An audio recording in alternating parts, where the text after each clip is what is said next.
Good morning, everyone. Thank you very much for coming. It's a wonderful turnout. It's just right, actually. It's like a Goldilocks turnout. It's not too little and it's not too many. It's absolutely fantastic. I'd like to thank everyone that's helped me to put this on today. My family have been here. I've got friends who've arrived, and we've got people, professional people here, and interested people here, and graduates, and everyone. So this is something that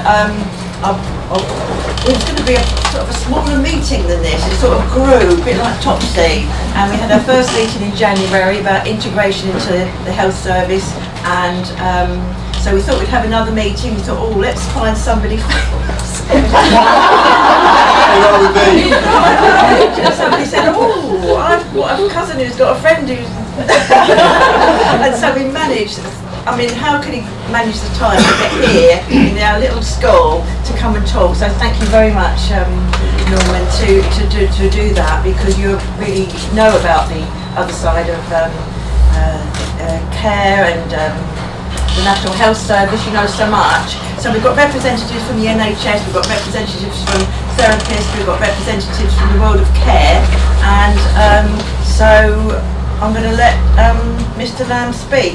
You're due to finish at 11:20, but you could have another 5 minutes. Just tell me when you want me to shut up. So if you could say 10 minutes, and then you could have a question and answer. Yeah, so, would that be okay? Yeah. Perfect guest. Thank you, Mr. Lamb. I sometimes know I behave. You do. Very nice to see you all. Thank you for inviting me. And can I just ask to start with, what therapies are sort of represented in this room here? Can someone tell me about what you do? Reflexology. Yeah, good. Reflexology. Reflexology, yeah. What else? Reiki. Aromatherapy, yeah. Reiki. Homeopathy. It's coming all over the place now. Indian massage. Yes. Osteopathy, yeah, brilliant. Fantastic.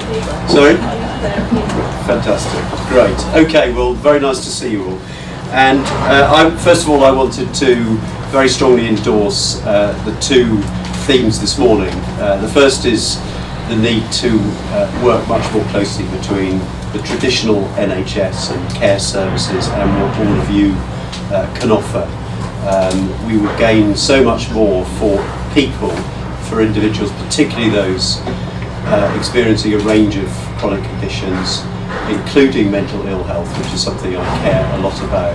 But also remember those people with learning disability and with autism who can benefit potentially enormously from a much more joined up approach. And I'll come back to that in a moment. But also the launch of this idea that you provide a service through this charity for unpaid carers, and that could make such a difference to people in our county. I've got enormous admiration for people who often give of themselves enormously, total unsung heroes, people who don't shout about what they do, but just get on with caring for a loved one, often in quite strained and difficult circumstances. And the traditional services don't always respond effectively to meeting their needs. And what you can offer, I think, can be life-changing and can, in a way, make life really worth living for people. So I strongly endorse what we're trying to do through this charity, and congratulations for actually getting it underway. It's brilliant, great leadership, I should say, in doing it. So thank you very much. I wanted to say a little bit about how we try to bring together traditional NHS and indeed care services and what you can offer.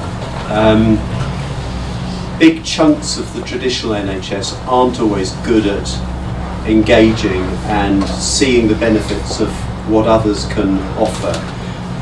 It's often a bit of a straitjacket with an overly medicalised approach to people's needs, and we've got to try and break that culture, change that culture.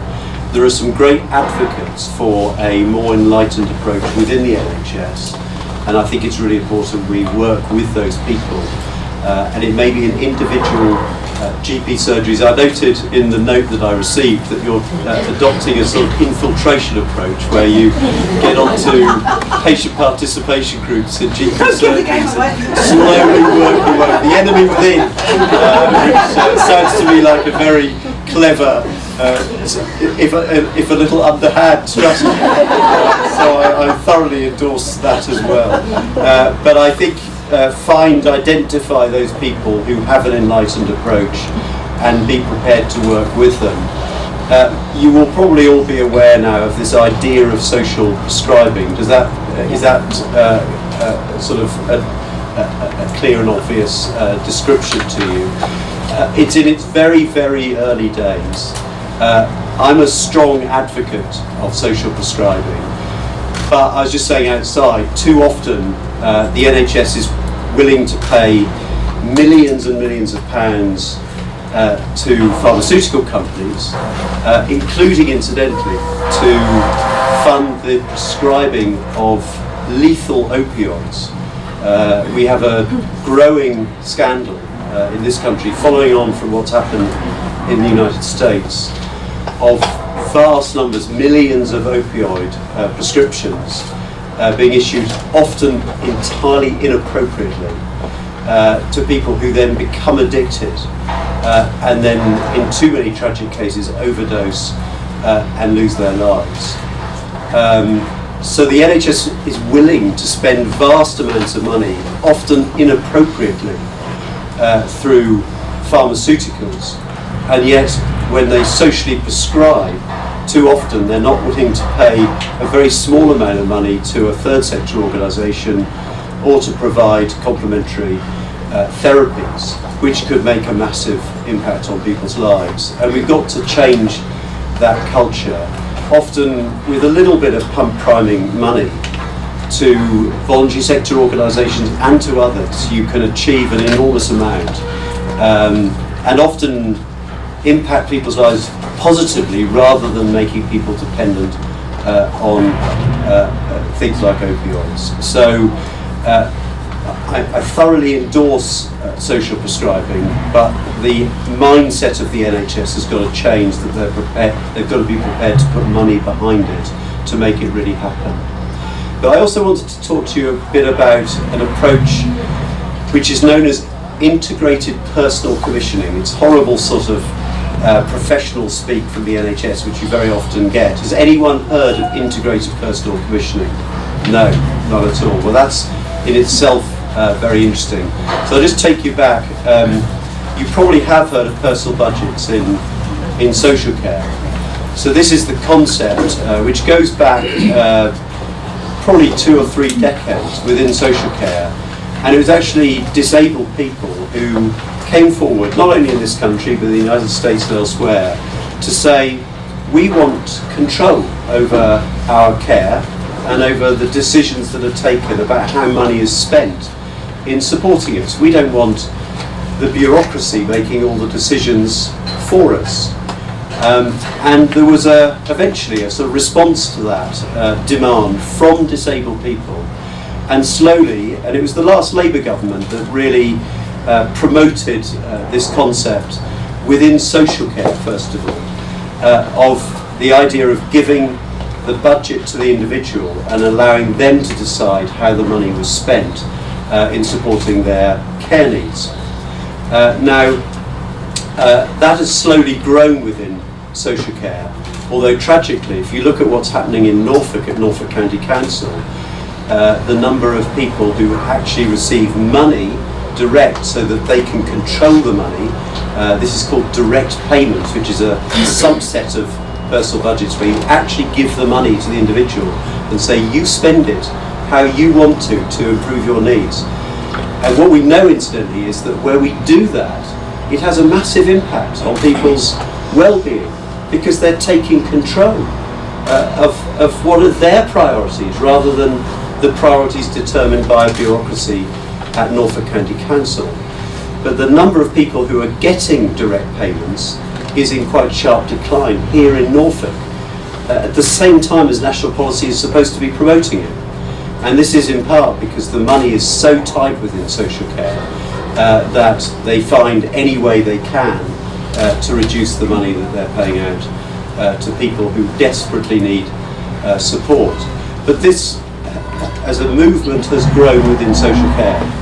But then when I was Minister in the Department of Health, the debate started about whether we should apply the same approach to giving people control within the NHS. Because if you think about it, the NHS is often quite paternalistic. You know, we know best what's good for you, and it's clinicians determining what you need, and too often not listening enough to your needs and your priorities.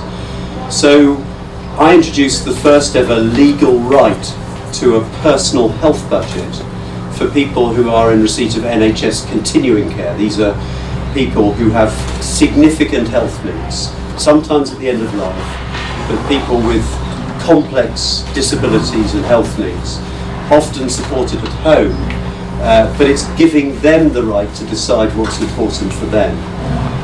And then on the back of that, and the numbers incidentally who are in receipt of personal health budgets is growing. It's still far too low, and you could bet your bottom dollar that for many people they don't even get told of their right to take control of the money, but they have a legal right, and it's really important that awareness of this is raised far more than it is at the moment. But then on the back of that, Simon Stevens, the Chief Executive of NHS England, who does in principle get this, he does understand the value of shifting control. He introduced this idea of bringing together the idea of a personal health budget and a budget in social care, recognising that there are very, very many people who have both health and social care needs, who are being supported by both sides of the divide, but in a completely uncoordinated way. And the best integrators of care of all are people. We know what we need. We know best how to bring our needs together. So give people a degree of control over the money that might be available to support them both in the NHS and in social care. Join it up with support from professionals, but with the whole objective of giving you power over your needs, rather than the bureaucracy. And this has developed through pilot projects around the country, focusing on particular groups, people with acute mental ill health, children with special needs, linking also into their education needs. I was absolutely fascinated, incidentally, recently by a project applying yoga, using yoga with small children, particularly children with autism, on the autism spectrum, children with acute anxiety, and the initial signs are that they can benefit enormously from yoga, but we're just in the foothills of our understanding of how it can benefit children in particular in that way. So this concept of joining up health and social care and making the money available to the individual is emerging, but most parts of the NHS haven't really embraced it. And what I want to see in Norfolk is us putting pressure on the Norfolk NHS to say that people in Norfolk, particularly given that the traditional NHS in Norfolk is, to be blunt, failing in so many ways. Look, we've got 3 organisations in special measures deemed inadequate: the Mental Health Trust, the Norfolk and Norwich Hospital, and the Queen Elizabeth Hospital in Kingston. That's not to say, incidentally, that there aren't many brilliant people working in those organisations, but the system as a whole is not working that well.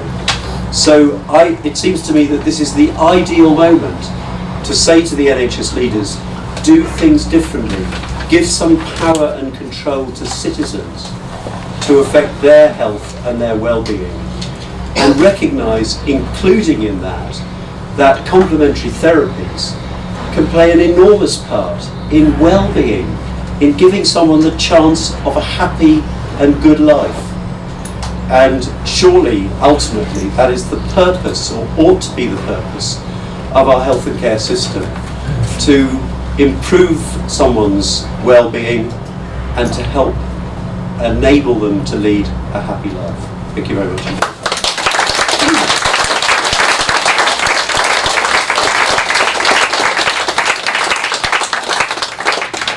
And I realise I'm 4 minutes over your deadline. No, I think that was just fantastic. I just think we just love him, don't we? Did you find a seat?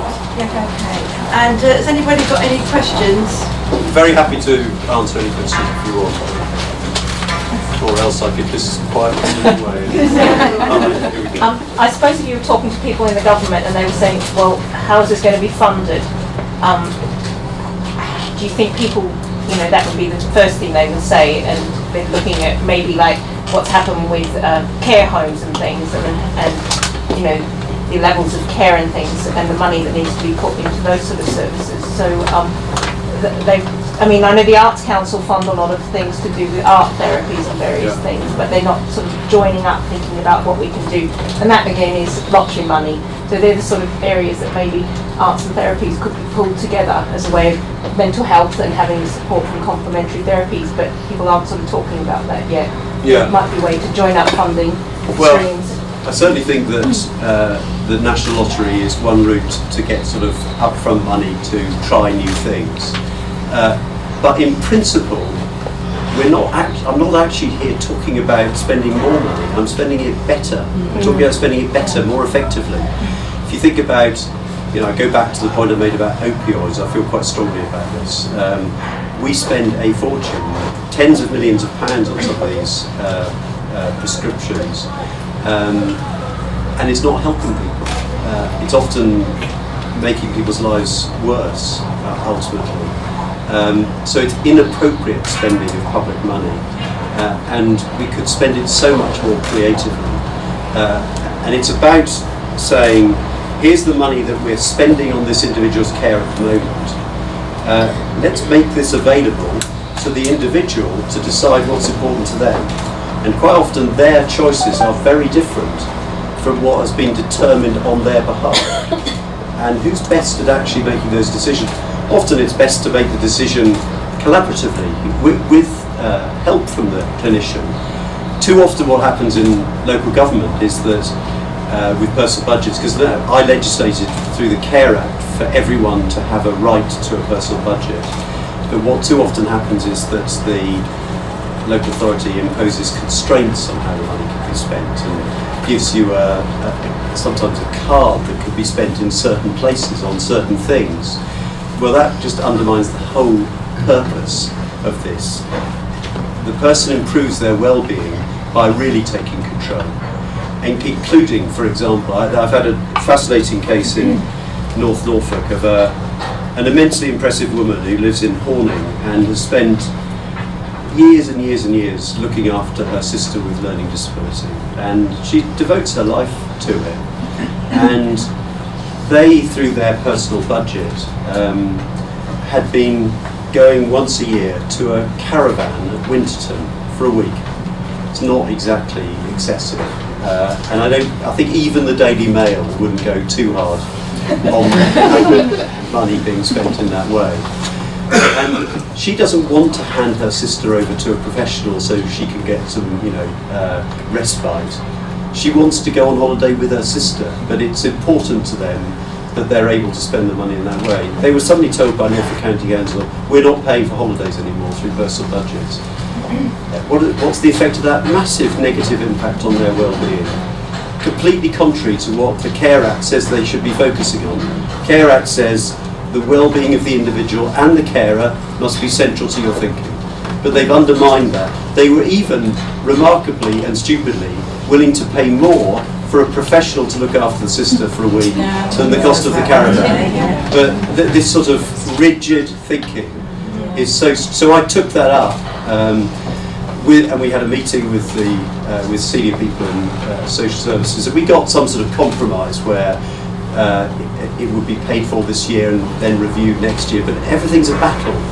And it really struck me when she said in this meeting, I spent the last 16 years fighting social services, and you just think, my God, what a way to support people. you feel you've had to fight for everything. And of course it means that those people who can fight will eventually perhaps win. What about all those people who can't fight? They just lose out completely, and we've got to try and give those people a voice, it seems to me. Thank you. Well, Another hand up, if we've got time for another question, or am I being shut out? I've always got time for you. I think the key is, what you've mentioned, is this integration between the medical budgets and the social care budgets. Yeah. So we take situations like in Manchester, the Evo Max, that's showing great potential for that. Looking in smaller groups, is there going to be opportunity with the local delivery plans through the primary care networks to maybe set up packets of, in a way, pilots to see how we can make this work? Because I see that way forward. We work in pharmacy, and I totally agree with what you're saying about the over-prescribing of things, but they haven't got the pathways in place to stop that. Therefore, it becomes it's just automated. There's no integration, and I really think the local delivery groups and the primary care network could be an opportunity to actually trial these. Yeah, well, I completely agree, and we need to be pressing for that to happen. Interestingly, I met with the Director of Adult Social Care yesterday, James Bullion, and about learning disability and autism. And you may have heard of the Transforming Care programme, which is supposed to be getting people out of institutions, and has spectacularly fallen short. And the government appears to be sort of losing commitment to the programme, despite the fact that actually, in most cases, supporting people in the community is a lower cost than keeping someone inappropriately in an institution. But what often happens is that the NHS pays for the person to be in the institution, and the local authority pays for the person to be cared for in the community. So it's not a great incentive for the local authority to take responsibility for someone, because it's a massive extra burden on their very much already overstretched budget. So the idea was to enter agreements so that money could transfer with the individual, so as not to overburden the social care. And James Bullion said that we still haven't got that agreement in Norfolk. And so it's keeping people inappropriately in institutions, and in my view it's breaching their human rights. How can we justify locking someone up who has a learning disability when they're capable of living a better life in the community, simply because we can't bureaucratically get our act together? But that's the reality. So I've written now to the local NHS to say I want to meet with the top of the NHS, the top of social services in Norfolk, to sort this. And like that, we need to sort of try to force their hand to trial new ways of doing things. And I think there is an appetite for it, because East Coast Healthcare, which is a social enterprise running community health services in Yarmouth and Waverley, good organisation led by a nurse, and they're very enlightened on social prescribing, on the role of the voluntary sector and so forth. So I think let's go back to what I said at the start, identify those people within the system who are willing to champion new ways of thinking and work with them and demonstrate to others that actually it can work, and actually it can sometimes save money. I think we'll have to leave it there. I think, thank you very much. Pleasure. Thank you very much.